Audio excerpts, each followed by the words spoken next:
Not only did San Antonio lose their first game of the season in a blowout to Phoenix, they also got hit with bad news as their scorer Harper went down with a calf injury. Needing a momentum shift, they headed to LA to face the Lakers. Unlike San Antonio, the Lakers came in riding a 4-game winning streak. Even though Austin Reaves was out today with a groin injury, based on how both teams were trending, the Lakers looked like the favorites. But just as exciting as the score was the matchup between Wembanyama and Doncic.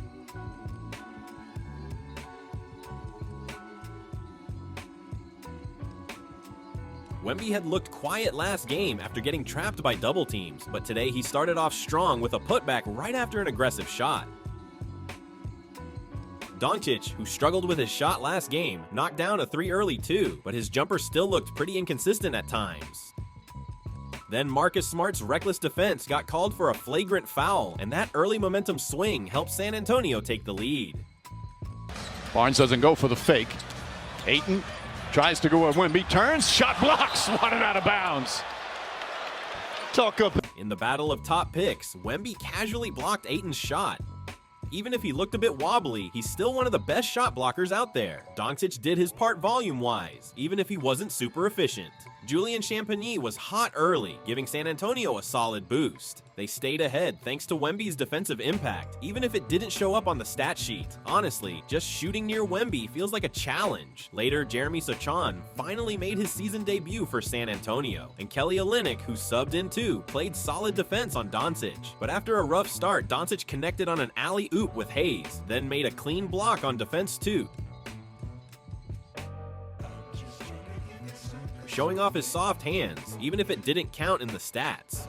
With Doncic heating up, the Lakers started to close the gap. Angry he didn't get an and-one call earlier, he went off with back-to-back buckets, proving that a superstar slump never lasts long. He already had 3 steals and 2 blocks, which was pretty wild. This is in fantasy land tonight. Yes, he is. Wembanyama backs into Bronny James, jump shot, he banks it home. In the second quarter, Wemby nailed a jumper over Bronny in their matchup, making Bronny really feel the power and size difference. But Bronny bounced back with a smooth mid-range bank shot. Wemby did get called for an offensive foul once, which wasn't a great look. Bronny James and Hachimura.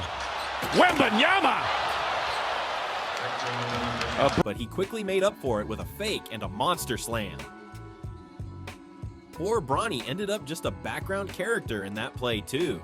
Meanwhile, Doncic came back from a short break and started dishing out dimes, putting constant pressure on San Antonio while Wemby was on the bench. With Hachimura chipping in some points, the Lakers finally tied it up. With Reaves out, guys like Hachimura needed to step up. Later, Hachimura missed a wide-open pass from Doncic, and Luka gave him a playful, really bro look. Maybe feeling a little guilty. He's got to be careful. Doncic doubled, looking, finds Hachimura wide open. Well, that was tough to see that. He was surrounded, and Hachimura hit a go-ahead 3 off another perfect Luka pass. Honestly, Luka was running a full-on passing clinic today. With Luka Magic taking over, the Lakers started to control the pace. He even finally hit a 3, fixing the only thing that wasn't working for him. Just like everyone expected, he became the star of the first half. But just when Luka was feeling himself, Wemby jumped in and cut off his alley-oop pass, adding another bizarre but brilliant defensive play to his highlight reel. Still, with Luka going off, the Lakers led at halftime. To be honest, outside a few plays, Wemby didn't stand out that much. That's because the Lakers' double teams on him were really on point. But San Antonio hit more threes from other spots than expected, so Wemby got a little help from his teammates on the outside. Then Wemby broke out of his offensive slump with a Giannis-like Euro step, which shocked the Lakers' defense that had been doing okay up till then. Of course, as momentum started to shift, Doncic quickly hit a 3 again, and honestly, his defense was way better than anyone expected today. Even though Doncic kept up his two-way performance, San Antonio was shooting nearly 50% from 3, and the visiting team suddenly flipped the score. Wembanyama, struggling with his shots, got his points at the free throw line. Felt that pass was deflected. Castle gets in the paint, clutch, banks it in, and the foul. Beautiful move from Castle. When Wemby sat, Stephon Castle stepped up on offense. With Harper out for a while, Castle's role is only going to get bigger. As Castle helped anchor San Antonio, they started to pull away. A tired Doncic and the Lakers struggled to keep scoring. This might have been the biggest danger zone for the home team. Doncic, who was awesome earlier, kind of disappeared mid-quarter, but at least the home team barely avoided a double-digit deficit. Now the Lakers had to worry about what happens when Doncic rests. Their aggressive double teams on Wemby were impressive, and Marcus Smart drew Wemby's 5th foul. Even with the offense stalling, the Lakers' defense was actually solid, but no one could step up to fix the scoring drought. So the Lakers couldn't afford to rest Doncic for long. Right after checking back in, Luka Magic set up an easy bucket for Hayes. That play could have totally sparked the slumping Lakers.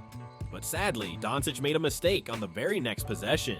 Because of that, San Antonio kept holding on to their lead, especially with Jeremy Sochan making a strong return.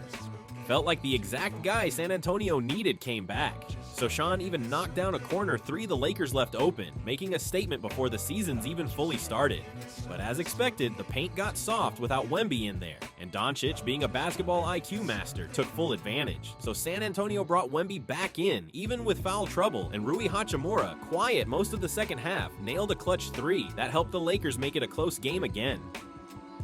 Meanwhile, Wemby's offense still wasn't living up to the hype, and the Lakers' constant double teams forced turnovers from him. Win or lose, their defensive game plan was spot on. Now we're in crunch time. Every bucket matters. The home team tied it up with a smart layup after chasing all game. Then Wembanyama finally hit a smooth mid-range jumper. Looks like switching to single coverage was a mistake by the Lakers. Just as San Antonio was barely hanging on to the lead, Gets to pick by Ayton. Doncic steps back for 3. Yes, sir! Yes, sir! Lakers back on top. Doncic hit a huge go-ahead 3 for the Lakers. It out to Champagnie. Wembanyama on the drive, barrels in, offensive foul. He's fouled out. And the Lakers finally fouled Wemby out after hounding him all game. Hachimura drew the charge, giving Wemby his 6th foul. It was such a big call that the coach challenged it, but the challenge failed, and Wemby's night was done. Even if he didn't score much, losing him was a huge blow. The Lakers extended the lead with clutch free throws, and Hachimura sealed the deal by attacking the paint. No doubt, without Wemby, the paint was wide open.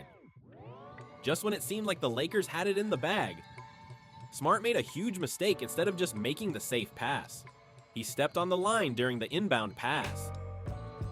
That gave the road team one last shot out of nowhere. Castle cuts. Olynyk looking, lobs it up. Champagnie, no, won't go, but a whistle. Then Jake LaRavia drilled a wild deep shot, giving San Antonio a miracle chance to tie it. If Smart had just passed clean, the game would have been over. Now all eyes were on Champagnie. Could he sink the free throws? Honestly, that was the most pressure-filled moment of the night. Oh, Champagnie misses. Second one, no good. Almost tipped in. Wow. Champagnie missed, and this 3-hour game finally ended. Personally, the game was tough to watch with all those fouls. Doncic's all-around play carried them to the win, and the Lakers' double-team strategy on Wemby really worked. If Wemby can't handle that kind of pressure, it's gonna be a problem. In the end, just like in his debut, Wemby still couldn't get past Doncic.